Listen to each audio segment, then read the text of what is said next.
नमस्कार। ओडिशार पाणीपाग को नहीं बड़ अपडेट। बंगोपसागर थिबा लघुचाप एबे अवपात बा डिप्रेशन रूप नहीं। यार प्रभाव में ओडिशार अनेक अंचल वर्षा जारी रही। केउ दुई जिले में 20 सेंटीमीटर अधिक वर्षा होईची, केउटी होईची अति प्रबल वर्षा एवं आसंता 24 घंटार अवपातर गति केउ दिग को रहिबो। संपूर्ण पाणीपाग अपडेट जानिया पई भिडियोटी शेष पर्यंत देखंतु। भारतीय पाणीपाग विभागर तथ्य अनुसार पश्चिमबंग उपकूल, बांग्लादेश संलग्न अंचल एवं उत्तर पश्चिम बंगोपसागर उपरे थिबा सुस्पष्ट लघुचाप एबे अवपातरे परिणत होईची। आज 13 अगस्त सकाळ 8:30 सुधा एही अवपातटी पश्चिमबंग उपकूल निकटरे रहिची। यह क्यानिंग उत्तर पश्चिम दिगरे प्राय 40 किलोमीटर, कोलकातार प्राय 40 किलोमीटर दक्षिण पूर्वरे एवं ओडिशार बारिपदा ठारू प्राय 190 किलोमीटर पूर्व उत्तर पूर्वरे रहिची। पाणीपाग विभाग अनुसार आसंता 24 घंटे यह प्राय उत्तर पश्चिम दिग को गति करी गांगटिक, पश्चिमबंग एवं झारखंड अंचल आड़कू जीवार संभावना रही। भुवनेश्वर पाणीपाग केन्द्र पक्षरु 14 अगस्त सकाळ 8:30 रु 15 अगस्त सकाळ 8:30 पर्यंत सतर्कता जारी करा जायछि। सबुठारु प्रथमे नजर पकाइबा कमला रंग बा ऑरेंज वार्निंग अंचल उपरे।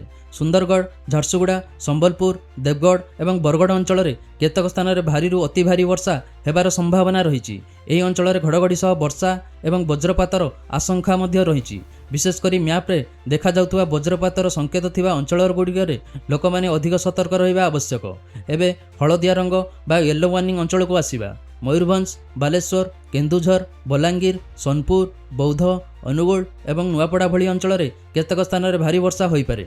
यही जिला गुड़िक केतक स्थान में वज्रपात सह घड़घड़ी एवं हठात झटका पवन अनुभूत हो पारे। केवल वर्षा नुहे, पाणीपाग विभागर मैप्रे अनेक जिला आइसोलेटेड थंडरस्ट्रम विथ लाइटनिंग संकेत दि जाइछि। यह सह केतक स्थान में घंटा प्रति 30 रु 40 किलोमीटर बेगरे झटका पवन बही पारे। तेणु वर्षा समय यातायात करुवा लोक मैंने एवं बाहर काम करुवा लोक मैंने विशेष सतर्क रुहंतु। मैप्रे देखा जाउथुवा सबुज रंगर अधिकांश जिला वर्तमान कौनसी बड़ वार्निंग दि जाए नहीं। तथापि यार अर्थ वर्षा संपूर्ण बंद रहिबो बोली नुहे। स्थानीय भाव हलुका वर्षा, घड़घड़ी किंवा वज्रपात हो पारे। एबे ओडिशार वर्षा स्थिति अवपातर प्रभाव में दक्षिण पश्चिम मौसुमी वायु ओडिशा उपरे सक्रिय रही। गत 24 घंटे राज्यर अधिकांश जिले में हलुकारु मध्यम वर्षा होइतिला बेले किछि जिले में पाणीपाग बेस गुरुतर रही। सबुठारु बड़ कथा हेउछि बालेश्वर एवं मयूरभंजर किछि स्थान में अति प्रबल वर्षा रेकर्ड होइछि। सेहीपरि केन्दुझर एवं सुंदरगढ़ किछि स्थान में अति प्रबल वर्षा एवं संबलपुर और गंजाम किछि स्थान में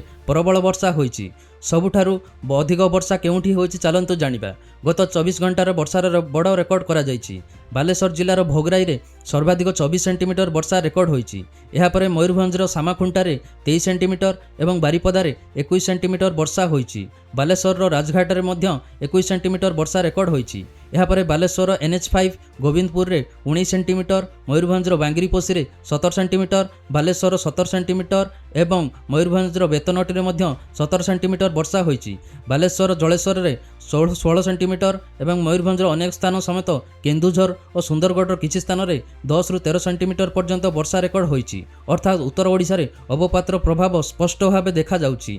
चलंतु जानिबा तापमात्रा अपडेट उपरे। वर्षा मध्य राज्य में सर्वाधिक 34.7 डिग्री सेल्सियस तापमात्रा झारसुगुड़ा रे रेकर्ड होइछि। सेहीपरि समतल अंचल में सर्वनिम्न 19.5 डिग्री सेल्सियस तापमात्रा बौद्ध रे रेकर्ड होइछि। शेषରେ चलंतु जानिबा जरूरी सतर्कता उपरे। अवपातर प्रभाव में केतक स्थान में हठात भारी वर्षा हो पारे। वज्रपात समय खोला पड़िया, गछतल किंबा जलाशय निकट में रहंतु नहीं। संभव हेले पक्का घर भितर आश्रय नियंतु। भिडियोटी उपयोगी लागिथिले लाइक करंतु, आपण जिला नाम कमेंट रे लिखंतु एवं ओडिशार पाणीपागर समस्त नुआ अपडेट पई चैनल को सब्सक्राइब करंतु।